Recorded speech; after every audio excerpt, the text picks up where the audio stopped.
aggression. Hello, today we're going to do a little voiceover on the new trailer for Doom the Ancient Gods Part 1, the DLC. We're very excited. Okay, first here, let me pause it. A couple seconds in, we got the Slayer, our hero, sharpening his blade. Pretty awesome, guy's total badass.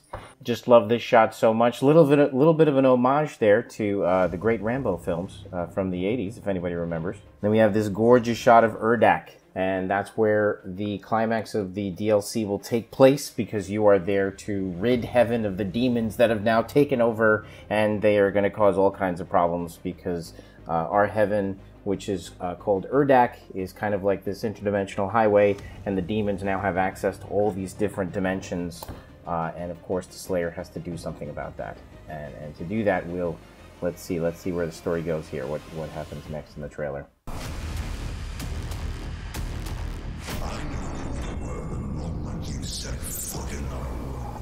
Yes, some cryptic lines there being said by a character known as the Seraphim, and I'm sure that everybody will notice that his voice is somewhat familiar. So I'll let you piece that together. You'll find out soon enough when you watch the DLC exactly, when you play the DLC, exactly who that is. But I think people will think it's really cool.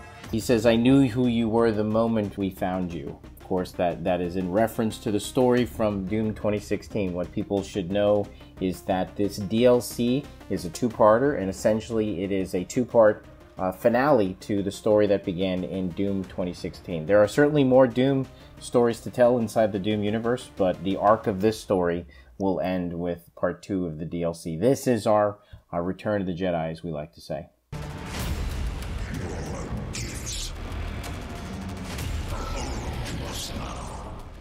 Your gifts are owed to us now. That's pretty juicy. What's he talking about there? Now, if everybody remembers from the Doom Eternal, that looks a lot like the guy that put you inside the Divinity Machine and blessed the Doom guy with his superpowers and turned him into the Doom Slayer. The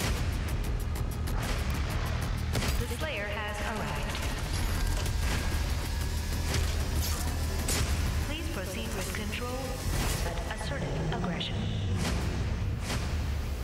So that little piece of footage right there, that is the Blood Angel. I think you're going to really enjoy that character. That is a possessed angel. A demonic angel, which I think it's time that we saw more of that inside of the Doom universe. This character is really cool.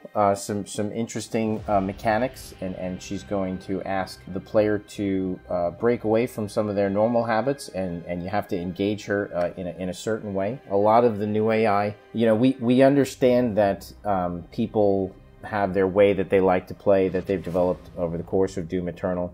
And what we want to do is challenge players in new ways to try different tools that maybe they haven't used. So I don't want to give too much away here, but it's a really thoughtful piece of design, and I'm really excited for fans to get to fight against this character, because I think it's going to elevate the engagement levels of the overall combat experience, and that's as we've said many times during development. That is always our goal in id Software. We work to resurrect the only ones who can save this world.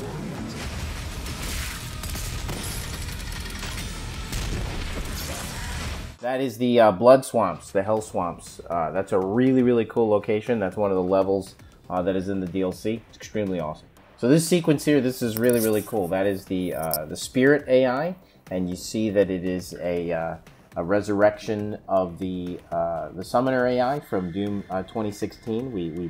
We brought her back. Yes, many people pointed out that there were other female demons in Doom, and yes, that is correct. The Summoner was one of them. And this time she comes back, though, with a unique twist. And let's watch what happens here.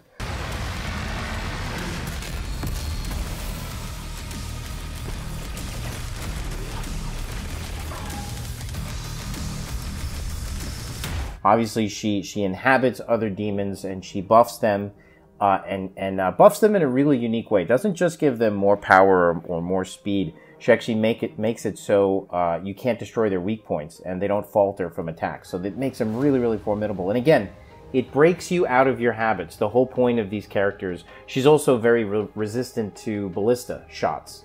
When a character is possessed, they they kind of make the ballista almost useless, which we know that is a great tool that everybody likes to use, but we wanted to design an AI that would challenge players to do something different. And now we see kind of the loop here is demonstrated in the commercial, where I destroy the AI that the summoner possesses, the spirit AI possesses, and then once exposed, I'm going to have to use the microwave beam to capture, hold, and explode the spirit. The microwave beam is going to be the only way that you could kill the spirit. And if you don't kill the spirit, very quickly she will pick a new host and possess the next AI. And when AI are possessed, they're like a nightmare to deal with. So you're very motivated as the player to destroy the spirit AI, which is it's a really cool loop.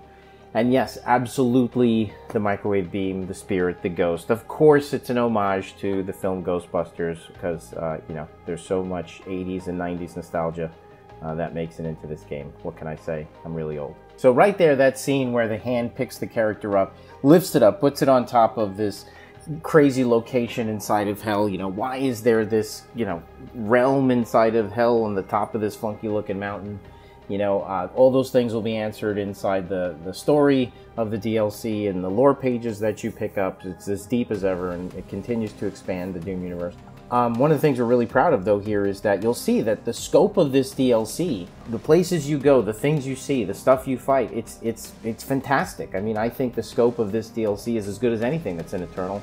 And in some cases, I mean, I don't want to say better, but it's just friggin' awesome. I mean, there's really just some amazing stuff in this DLC, and we're really proud of it. And you can see it right here in this commercial. I mean, that giant creature, he wakes up, picks up the Doomslayer. He's like the size of a little ant in his hand, picks him up and puts him in this, you know, mythical location in the top of the peaks of the Blood Swamp. I mean, there's meaning behind all that stuff. There's lore. There's cool stuff that you're going to get to figure out. Cool characters you're going to get to meet, shoot, kill, glory, kill, do all these crazy things with.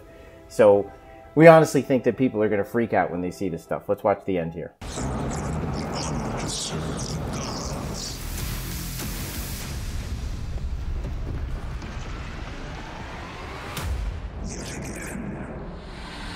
Before I get to the double Marauder part, I did want to say, did you notice how he talks to him? I mean, he's kind of like, he had the honors to serve the gods yet again, because for all the lore nerds out there, they know that you did, in fact, once serve the gods in the past, in the time of the Sentinels. You actually once served the Khan Maker and fought for her armies alongside the Sentinels before the Civil War broke out and the Slayer went his own way and he was betrayed by the Khan Maker.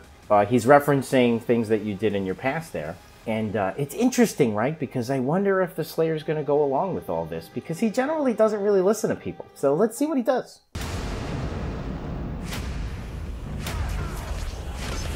The double Marauder. Now, we know that a lot of people love the Marauder so much. I love the Marauder. It's truly the other black belt in the game, and we know that he's the one who's going to put you through your paces, make sure that you know how to do everything we've asked you to do in Doom Eternal. Have you mastered it? Can you do it really fast while he's throwing flaming axes at you and he's summoning a firewolf that's going to bite your ankles? All of those things make him like the true test in Doom Eternal, and it's been fantastic to see people learn how to fight him. I mean, that's like one of my favorite things, is that yes, frustration is a part of engagement. You know, nothing good is easily earned, and that power fantasy in Doom Eternal, as we all know, is so much sweeter because we really make you earn it. But now there's two of them. Let's see what you got. I mean, the fans are screaming for this. I mean, I have a wonderful back and forth on social media with the fans, really just looking to see, you know, what it is they want, and they want that challenge. But you know, Doom Eternal is for everybody. You'll have your BFG shots to be able to clean out arenas when it gets too dense. You know, you've got your trusty chainsaw, and of course, you have difficulty settings. So no shame in anybody's game if they have to play it on a lower difficulty. We want everybody to enjoy and climb that mountain and master the experiences of Doom Eternal, no matter what setting you're on. So we can't wait to see what people do with all this. Can't wait to see the footage of people melting double Marauders. We got a lot more than that too. We may even have a buffed Marauder, which is a little bonkers. I don't know what's worse, two of them or a buffed one.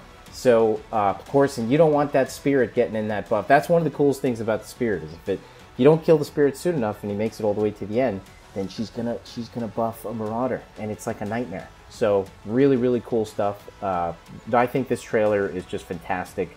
The people who we work with to help us put together these things just do a tremendous job. and everyone involved at id Software. Couldn't be more proud of the team. Marty and I are just thrilled to share this stuff with you guys. Everybody worked really, really hard on this stuff. Yes, COVID has been a challenge, but honestly, it has been just a really satisfying experience to finally be able to get this stuff out to you guys. Can't wait for you to see it. 10/20/20. See you there.